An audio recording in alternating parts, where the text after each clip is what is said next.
क्या आपने कभी सोचा है कि अगर पत्थरों में भी यादें होतीं, अगर वो हमारे अहंकार, हमारे गुस्से और हमारे धैर्य को महसूस कर पाते, तो वे क्या कहानी सुनाते? आज की यह कहानी सिर्फ एक शिल्पकार की नहीं है। ये कहानी है जल्दबाजी बनाम धैर्य, अहंकार बनाम समझ, और ताकत बनाम शांति की। ये है पत्थर की आवाज, एक अनंत यात्रा। एक ऐसी कथा जो आपको सिखाएगी कि असली कला और असली सफलता शोर में नहीं, शांति में जन्म लेती है। चलिए, कहानी शुरू करते हैं। बहुत समय पहले की बात है, भारतवर्ष के दक्षिण में विजयगढ़ नाम का एक समृद्ध राज्य हुआ करता था। विजयगढ़ अपनी वास्तुकला और बेहतरीन मंदिरों के लिए पूरी दुनिया में प्रसिद्ध था। वहां के पत्थरों में मानो जान बसती थी। उस राज्य में एक वृद्ध शिल्पकार रहते थे, जिनका नाम था आचार्य देवदत्त। देवदत्त कोई साधारण कलाकार नहीं थे। लोग कहते थे कि वे पत्थर पर छेनी रखने से पहले उस पत्थर से आज्ञा मांगते थे। उनकी बनाई हुई मूर्तियां ऐसी लगती थीं जैसे अभी बोल पड़ेंगी। उनकी आंखों में एक ऐसी शांति थी जो समंदर की गहराई जैसी थी। उनका एक शिष्य था विक्रम। विक्रम जवान था, उसका खून गर्म था और उसके हाथों में जादू था। वह किसी भी पत्थर को कुछ ही घंटों में एक सुंदर आकार दे सकता था। लेकिन विक्रम में एक कमी थी, वह जल्दबाजी में रहता था। उसे लगता था कि सफलता का मतलब है सबसे तेज होना और सबसे ज्यादा नाम कमाना। एक दिन राजा ने पूरे राज्य में एक घोषणा करवाई। राजमहल के आंगन में एक विशाल काली चट्टान रखी गई थी। ये पत्थर हजारों साल पुराना था और नदी के सबसे गहरे हिस्से से निकाला गया था।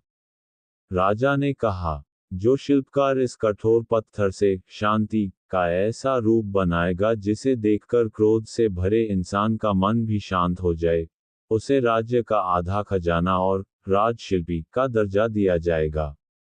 हजारों कलाकार आए। किसी ने शेर बनाया, किसी ने तलवार बनाई, किसी ने देवी देवताओं के चित्र उकेरे।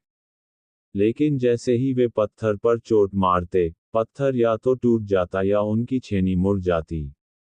वह पत्थर इतना कठोर था कि उस पर काम करना असंभव लग रहा था। विक्रम ने जब ये सुना, तो उसकी आंखें चमक उठीं। उसने आचार्य देवदत्त से कहा, गुरुजी, मैं उस पत्थर को तराशूंगा। मैं दुनिया को दिखा दूंगा कि विक्रम के हाथों में क्या ताकत है। आचार्य देवदत्त ने अपनी धुंधली आंखों से विक्रम को देखा और धीरे से कहा, विक्रम, पत्थर ताकत से नहीं, संवाद से तराशा जाता है। वह पत्थर अभी तैयार नहीं है, और तुम भी नहीं। विक्रम को क्रोध आ गया। उसने मन में सोचा, गुरुजी अब बूढ़े हो गए हैं। इनकी हिम्मत जवाब दे गई है, इसलिए यह मुझे भी रोक रहे हैं। विक्रम ने गुरुजी की बात अनसुनी कर दी और राजमहल चला गया। राजमहल में भीड़ लगी थी।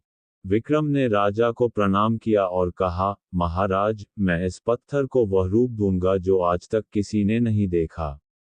राजा ने अनुमति दे दी। विक्रम ने अपनी सबसे मजबूत छेनी और भारी हथौड़ा उठाया। उसने पत्थर के चारों तरफ चक्कर लगाया। पत्थर बिल्कुल शांत, ठंडा और काला था। उसमें कोई दरार नहीं थी। विक्रम ने सोचा, मैं इसमें एक महान योद्धा बनाऊंगा जो युद्ध के बाद शांति से बैठा हो। उसने पूरी ताकत से पहला प्रहार किया, खटाक। आवाज गूंज उठी। लेकिन परिणाम हैरान करने वाला था।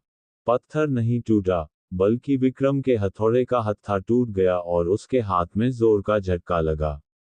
पत्थर पर एक खरोंच तक नहीं आई थी। भीड़ हंसने लगी। विक्रम का चेहरा लज्जा और क्रोध से लाल हो गया। उसने दूसरा हथौड़ा लिया। उसने दिन रात मेहनत की। वह पसीने में लथपथ हो गया, उसके हाथ से खून निकलने लगा, लेकिन वह पत्थर टस से मस नहीं हुआ।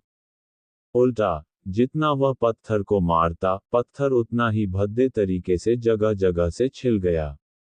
7वें दिन, राजा आए। उन्होंने देखा कि वह सुंदर काला पत्थर अब एक बदसूरत, टूटा फूटा टुकड़ा लग रहा था। राजा क्रोध में बोले, तुमने शांति बनाने का वादा किया था, लेकिन तुमने इस पत्थर को पीड़ा दे दी है। तुम्हारी कला में अहंकार है, शांति नहीं। चले जाओ यहाँ से। विक्रम का सिर झुक गया। अपमानित होकर वह वापस अपने आश्रम लौटा। वहां आचार्य देवदत्त एक छोटी सी लकड़ी की गुड़िया बना रहे थे, बड़े प्यार से। विक्रम उनके पैरों में गिर गया और रोने लगा। गुरुजी, वह पत्थर शापित है, वह टूटता ही नहीं। देवदत्त ने मुस्कुराते हुए कहा, पत्थर शापित नहीं है पुत्र, तुम्हारी चोट गलत थी। तुम पत्थर पर अपनी मर्जी थोप रहे थे। तुमने एक बार भी पत्थर से पूछा कि तू क्या बनना चाहता है? विक्रम हैरान रह गया। पत्थर से पूछना? पत्थर बोलते थोड़ी हैं। देवदत्त ने कहा, यही तुम्हारी शिक्षा का अगला अध्याय है। अगर तुम उस पत्थर को तराशना चाहते हो, तो पहले तुम्हें खुद को तराशना होगा। आचार्य ने विक्रम को एक अजीब सा काम दिया। उन्होंने कहा, जाओ, हिमालय की घाटियों में जाओ। वहां नील नदी बहती है। मुझे उस नदी के तल से एक ऐसा पत्थर ढूंढ कर लाओ जो बिल्कुल गोल वृत्ताकार हो, बिना किसी औजार का इस्तेमाल किए। विक्रम को लगा यह मजाक है, पर उसके पास कोई चारा नहीं था। वह निकल पड़ा। हिमालय की यात्रा कठिन थी। महीने बीत गए। जब वह नील नदी के पास पहुंचा, तो उसने देखा कि नदी हजारों पत्थरों से टकराकर बह रही है। उसने पत्थर ढूंढने शुरू किए। कोई पत्थर तिकोना था, कोई चपटा, कोई टेढ़ा मेढ़ा। 1 साल बीत गया। विक्रम रोज सुबह उठता, ठंडे पानी में पत्थर ढूंढता और निराश होकर सो जाता। उसका गुस्सा अब धीरे धीरे खत्म हो रहा था। अब वह नदी की आवाज सुनता था। एक दिन नदी के किनारे बैठकर वह पानी को देख रहा था। उसने देखा कि पानी कितनी कोमलता से एक बड़े पत्थर के ऊपर से बह रहा है। पानी पत्थर को तोड़ नहीं रहा था, बल्कि उसे सहला रहा था। तभी उसकी नजर एक छोटे से पत्थर पर पड़ी। वह पत्थर बिल्कुल गोल था, एकदम मोती जैसा। विक्रम ने उसे उठाया। ये गोल कैसे हुआ? उसने सोचा। क्या किसी ने इसे छेनी से काटा? नहीं, नदी के पानी ने लगातार हजारों सालों तक उस पर बहकर उसके किनारों को घिसा था। पानी ने अपनी विनम्रता और निरंतरता से कठोर पत्थर को बदल दिया था। उस पल विक्रम को ज्ञान प्राप्त हुआ। ताकत से आकार बदला जा सकता है, लेकिन समय और प्रेम से स्वभाव बदला जाता है। वह वापस आश्रम लौटा। इस बार उसकी चाल में तेजी नहीं थी, एक ठहराव था। वह 3 साल बाद वापस आया था। जब विक्रम वापस आया, तो राजमहल का वह काला पत्थर अभी भी वहीं पड़ा था। राजा ने उम्मीद छोड़ दी थी। वह पत्थर अब एक कचरे के ढेर जैसा लगता था, टूटा हुआ, खरोंचों से भरा हुआ। विक्रम सीधा राजा के पास गया। उसके कपड़े फटे हुए थे, दाढ़ी बड़ी हुई थी, लेकिन आंखों में एक ऐसी चमक थी जो पहले नहीं थी। महाराज, विक्रम ने धीमी आवाज में कहा, मुझे एक आखिरी मौका दीजिए। राजा ने उसे पहचाना नहीं, पर उसकी आवाज की गहराई ने राजा को रोक लिया। राजा ने कहा, तुम्हारे पास 6 महीने हैं। अगर इस बार असफल हुए, तो तुम्हें राज्य से निकाल दिया जाएगा। विक्रम ने पत्थर के चारों तरफ एक झोपड़ी बनाई और पर्दा लगा दिया।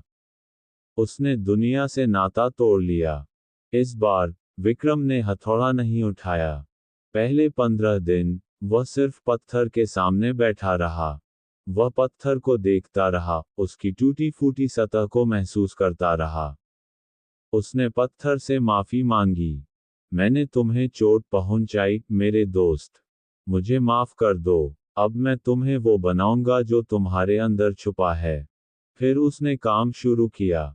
इस बार उसकी छेनी की आवाज खटाक खटाक नहीं थी। वह टिक टिक टिक जैसी संगीतमय थी। वह पत्थर से लड़ नहीं रहा था, वह पत्थर के साथ नृत्य कर रहा था। अगर पत्थर में कहीं गांठ आती, तो वह वहां जोर नहीं लगाता, बल्कि अपनी रूपरेखा, डिजाइन को थोड़ा बदल देता। वह पत्थर की नसों को समझ रहा था। महीने बीतते गए। लोग बाहर से सुनते थे कि अंदर से कभी कभी रोने की आवाज आती है, कभी हंसने की और कभी गहरे सन्नाटे की। विक्रम खाना पीना भूल जाता था। वह सिर्फ उस शांति को ढूंढ रहा था। आखिरी रात, जब काम पूरा हुआ, विक्रम उसी पत्थर के पैरों में सो गया। सुबह हुई। राजा और पूरा दरबार इकट्ठा हुआ। पर्दा हटाने का समय आ गया था। आचार्य देवदत्त भी वहां मौजूद थे।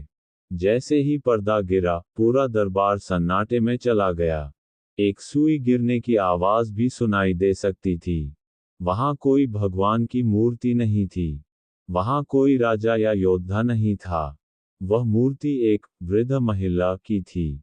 एक साधारण बूढ़ी औरत जो बैठी हुई थी और जिसके हाथ में एक छोटा सा दिया दीपक था जिसे वह हवा से बचा रही थी। उसके चेहरे पर झुर्रियां थीं, वही झुर्रियां जो विक्रम ने पहली बार गुस्से में हथौड़े से बनाई थीं। लेकिन विक्रम ने उन खरोंचों को, उन घावों को, उस औरत के अनुभव में बदल दिया था। उस बूढ़ी औरत की आंखों में इतनी करुणा और इतनी गहरी शांति थी कि जो भी उसे देखता, उसे अपनी माँ याद आ जाती। ऐसा लगता था कि वह औरत कह रही है, मैंने जीवन के सारे तूफान देखे हैं, मैंने बहुत दर्द सहा है, लेकिन देखो, मेरी उम्मीद का दिया अभी भी जल रहा है। वह पत्थर अब काला और कठोर नहीं लग रहा था, वह नर्म और जीवित लग रहा था। राजा की आंखों से आंसू बह निकले। उन्होंने महसूस किया कि उनका सारा गुस्सा, राज्य की चिंता, सब गायब हो गया है। बस एक सुकून था। राजा ने विक्रम को गले लगा लिया। तुमने सिर्फ पत्थर नहीं तराशा, तुमने वक्त को तराश दिया है। विक्रम ने राजा के आगे हाथ जोड़े और फिर अपने गुरु के पास गया। देवदत्त ने नम आंखों से कहा, पहले तुम पत्थर पर अपनी इच्छा थोप रहे थे, इसलिए वह टूट गया। आज तुमने पत्थर का दर्द समझा, इसलिए वह कला बन गया। आज तुम सच्चे कलाकार बन गए। कहानी का सार, जिंदगी भी उस काले पत्थर की तरह होती है। जब हम उस पर जबरदस्ती अपनी मर्जी थोपने की कोशिश करते हैं, जल्दबाजी करते हैं, तो हम टूट जाते हैं या जिंदगी को बिगाड़ देते हैं। लेकिन जब हम धैर्य रखते हैं, जब हम अपनी मुश्किलों और घावों को स्वीकार करते हैं और उन्हें अपनी ताकत बना लेते हैं, तभी हम एक मास्टरपीस बन पाते हैं। प्रेरणा शोर में नहीं, शांति में है।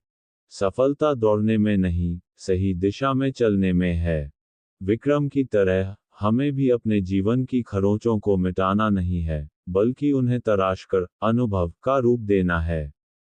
यही असली जीत है। इस कहानी का पत्थर शायद बाहर का था, लेकिन विक्रम की असली यात्रा उसके अंदर की थी।